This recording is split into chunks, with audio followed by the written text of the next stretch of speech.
this is a little Champions League thing. So this is good because again, all of the first legs are played. We're going to now look forward towards the second leg. So I'm just going to come out and say this. I don't want to dwell on this too much. PSG are screwed. It's over. Yeah. There's no point in them even turning up because Neymar is injured. He's going to be out till May, and I don't trust Edinson Cavani to do anything. Is you know 50 now? Come on. No. I think I'm thinking the same as you know, because they don't. I think because what I noticed in the first leg, Neymar was trying to do too much on his own. So maybe him not being there might mean a team effort might get them through. Because Di Maria's not shit. Draxler's not shit. Yeah, you're forgetting. Even though they're not on his level. The same guys who coughed up a 4-0 lead in the first leg last season. Yeah, that was a 4-0 lead.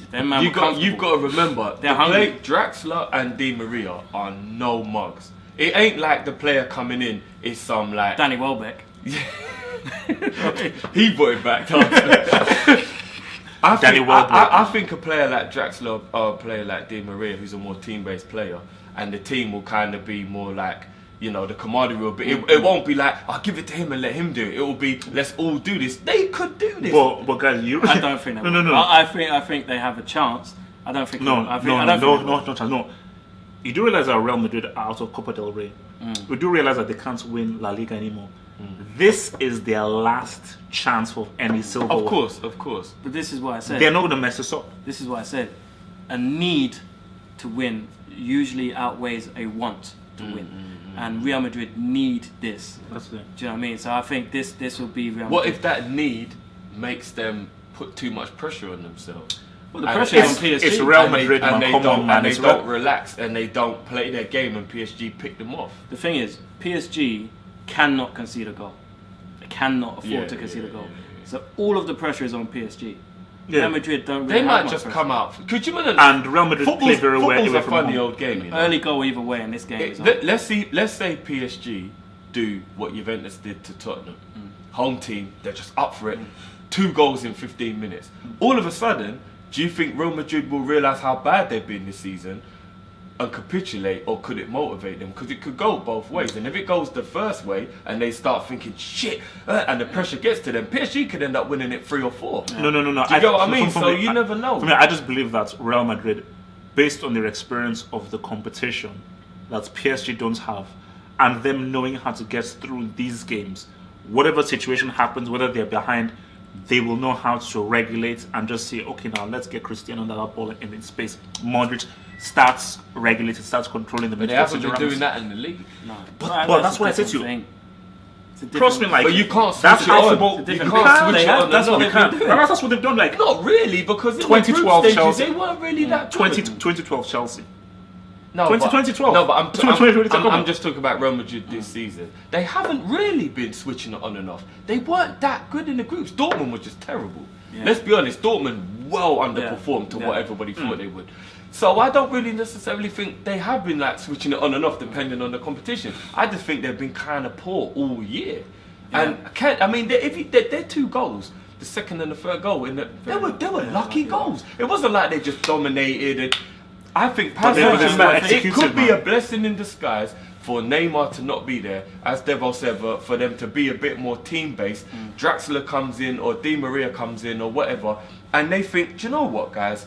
Let's just see what we can do without this show. Look, granted, it's going to be an amazing game because you're going to see. Because I thought the first leg was amazing to watch. Because PSG know that we have to attack these guys, and Real Madrid know that if you attack us and leave us space, we've got quick guys who can easily counter you. So it's going to be very exciting to watch. But I just feel that even if PSG score, if you attack, you're going to leave space, and Real Madrid know how to counter better than anybody. And 1000%, I can guarantee you this: Real Madrid will score at least a goal.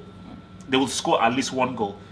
So you don't think PSG are capable of getting 3 goals? No. I would, you know what I would like to see? Against Real Madrid, no. They got 4 goals against Barcelona. I would like to see Mbappe just take control of this tie and win it for PSG. Maybe he can do so without Neymar now, though. Yeah, for this to be his real coming out party of I am a world superstar.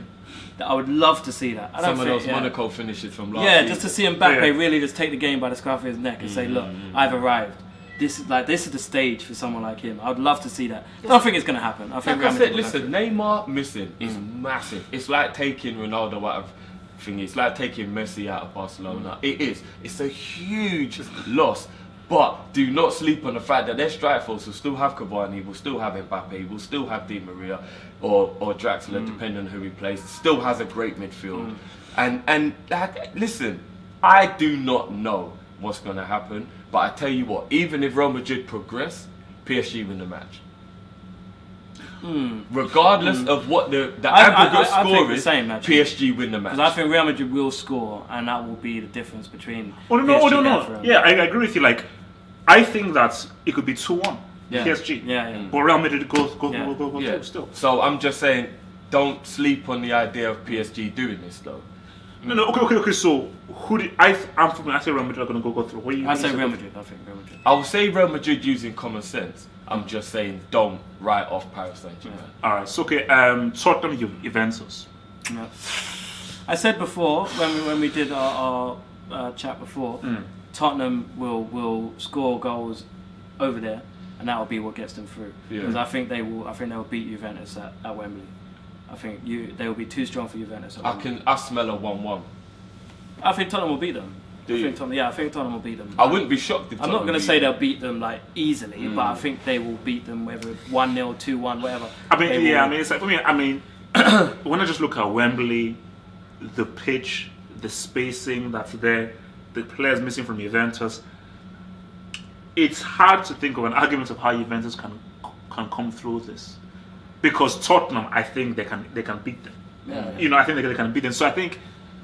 Even if Tottenham shouldn't, at the end of the day, you're facing the Champions League finalists. You have to respect that. You've got to respect that you're facing the Champions League finalists, and you're facing one of the most prestigious teams in the competition.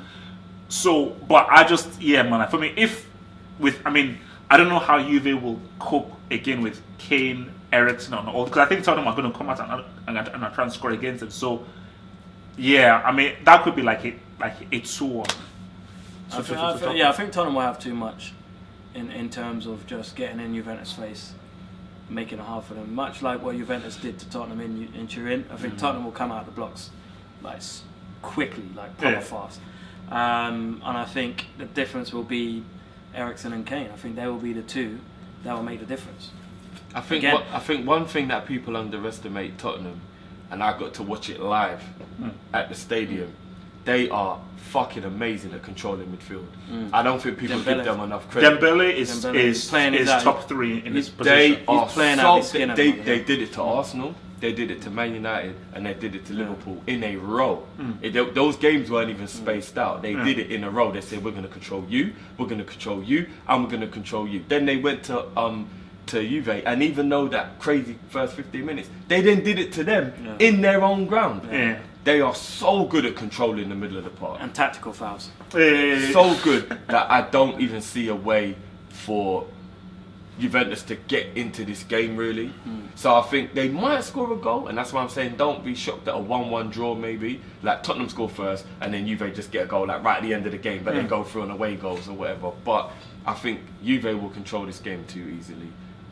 Tottenham will control this game. So we're saying Tottenham to go through then? Yeah, Tottenham will progress. What other ties are actually close? Because the other ties No, that's right. I wanted to run through this stuff. So basically, Basel forfeits. Yeah, Basel might as well turn up. FC Porto forfeit. It's a holiday. Don't. It's a holiday for them. It's a holiday. No. What I will say is no. There's nothing to say. No. This is just from a personal point of view as a Liverpool fan. I know it's stupid to kill momentum, but I really hope, even though it would seem like we're taking a piss out of Porto, I really hope that Solanke, Ings, Moreno, these players play. Oh yeah. Because I know it's like, you're taking the piss, you're thinking who it's cares? easy. No, but it's a squad game, isn't it? But I don't want it, because some people say you're messing up momentum, because they'll say keep the momentum going, which is a true thing as well. But I hope all of those, Henderson, I hope he plays, Milner gets to be rested.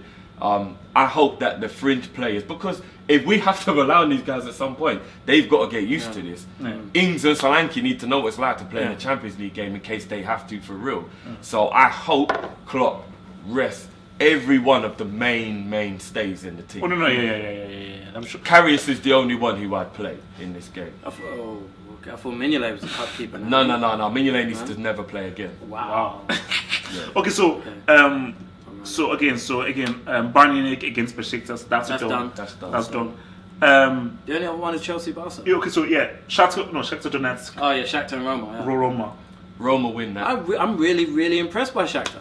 Really Shakhtar are a proper good team at home. Yeah, they don't travel well. True. Roma win that game, I think. But then I saw Roma. Roma have been poor recently, though. Milan beats Roma. Yeah, no, 2-0. But Shakhtar not getting that third goal, which they were pressed hard for. They should have won it 4-5. They should have. Alisson was trying to prove that he might be from the same planet as the Hair. Oh yeah, that was a crazy save. I think not getting that third goal will end up being to their detriment. I think Roma get through this one. Yeah. No, for me, I'm gonna just say Shakhtar will just about do it. I think it's gonna be thrown an away goal. I think Roma will win it outright, but I just think Shakhtar Donetsk will score enough away goals to knock Roma out.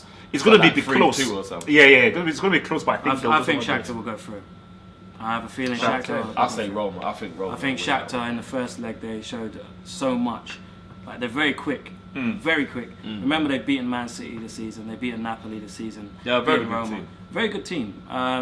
Away from home, not as good as they are at home, but I think Roma at the moment seem to be struggling. So I'm going to go based on that. I think Shakhtar will go through. All right. So Chelsea, Barcelona. So Chelsea have no chance whatsoever. I think Barcelona at the Nou Camp are a different proposition to Barcelona away from home in Europe. And for what Ray Wilkins said earlier about Lewandowski and Kane, he did say something which made a lot of sense in regards to this game. He said Barcelona in Europe, what they look to do away from home is keep you. They want to keep the ball and run time out, so you don't have time.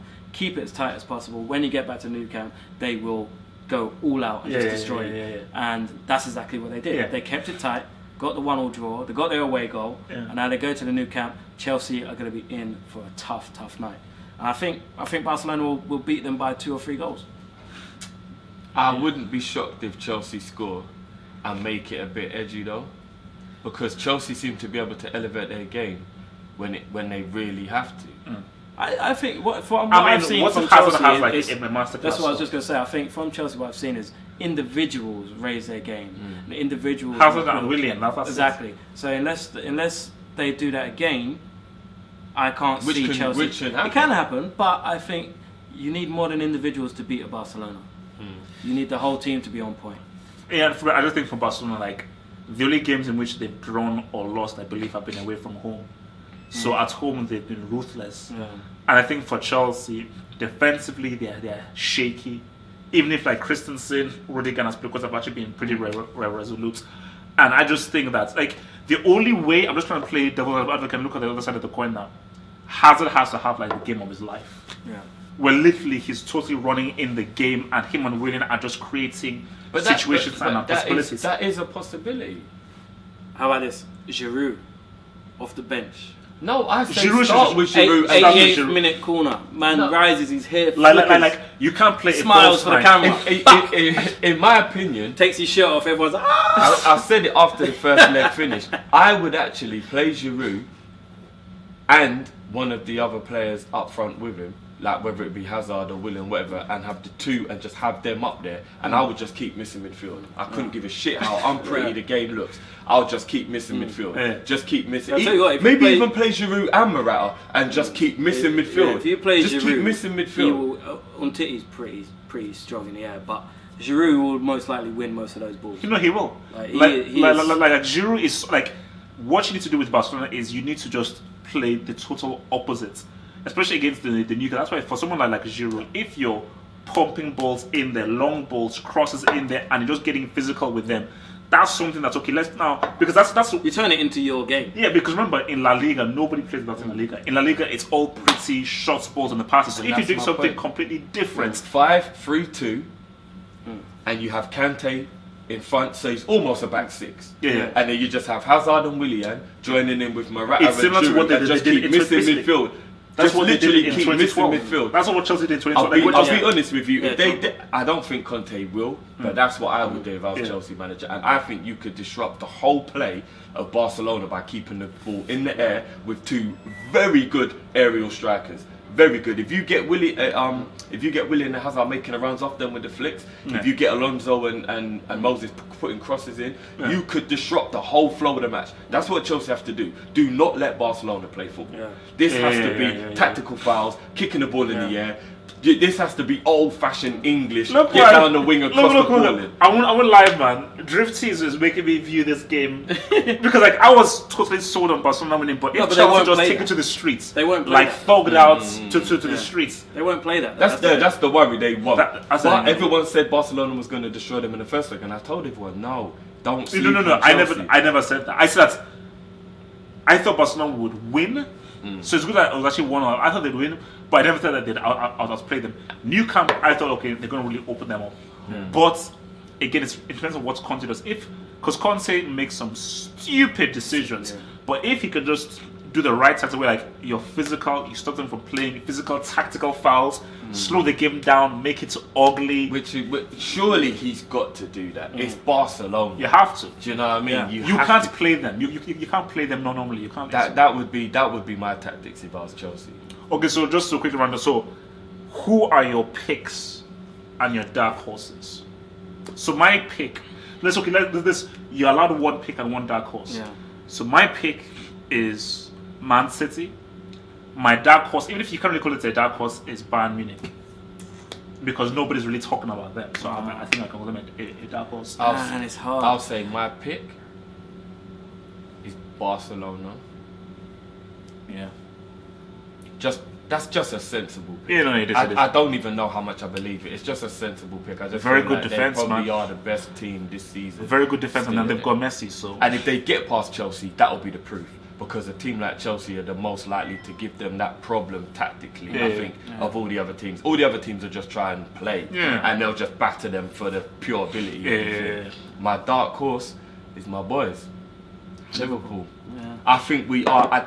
Man like Matt's been in my ear, and I'm trying my hardest to ignore him because I don't want to. I think of all the teams, no one wants to admit we're the least you want to play. Like I think when that draw comes out for the quarterfinals, Liverpool will be the team everyone just wants to avoid. Like they just can't be asked with that trip to Anfield. Do you know what I mean? Because most they don't want their coach to get ransacked. They want to come back to some hubcaps on their coach. Come on, bro. But the thing that I think the reason why they're fearful is that if we assume that Chelsea are going to get taken out, almost every team left is going to be an attacking team who wants to play attacking football, and that is what Liverpool would love. And except for Tottenham, apart from Tottenham, so if we take Tottenham, put them to one side, Liverpool will be very happy to face any team that wants to come out and play them. I say, fair enough, let's do this. Wild West, let's do it. Tits for tats. I think Klopp would love that.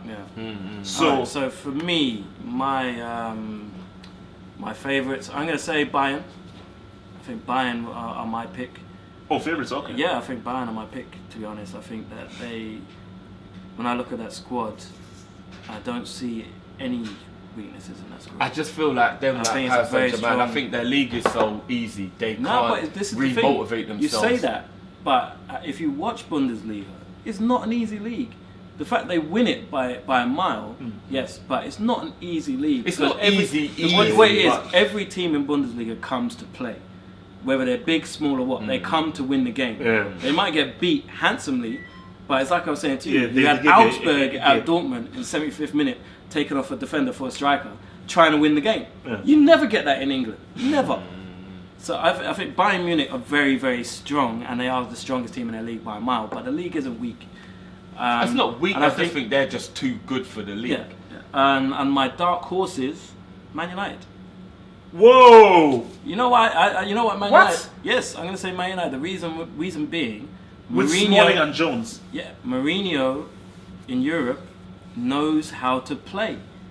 He knows how to play in Europe. He's a stifler. He will strangle the game, and in Europe that works. Because you can't afford an away goal. Yeah. Do you know what I mean? I think they are my dark horses. In terms of when you say dark horses, Man United are a dark horse. You can't write them off. Oh no, You can't. I think it will be very telling how well they play against Sevilla, Because home, we actually forgot to mention that one because that's not that's that's actually not as foregone as everyone thinks. Look, Sevilla are terrible away from home. Sevilla, do you know what? Sevilla just can't score. They're a good team, but who just Marcelo can't away from home is completely different ball game for Sevilla. Sevilla are very good at home. Away from home, not so much. Yeah, they're crap. But I do think that Sevilla can get an away goal. But as I said again, because people were criticizing Mourinho for how he handled that other game, but maybe there's a method to his madness. Because he knows he'll do that in every round until they get to the final. He's like, okay, 0-0, you've not scored at home, and I know that you're bad away. We can beat you outright at home. The only way Man United don't stand a chance is if they get Real Madrid or they get Barcelona in the next round. Those two will just be too good for Mourinho's defence to do that shit. And he can't do that against Messi and Ronaldo. It just won't work. And Bayern. I think he could strangle Bayern a bit of his tactics. Lewandowski? I don't know. I think Heineken is a very, very good tactician. He is. No, I think he would want to avoid Real Madrid and Barcelona more than he'd want to avoid Bayern Munich. Mourinho. I just think he would know those two teams are just so quick and in your face. There's just no way he could be like that for 180 minutes.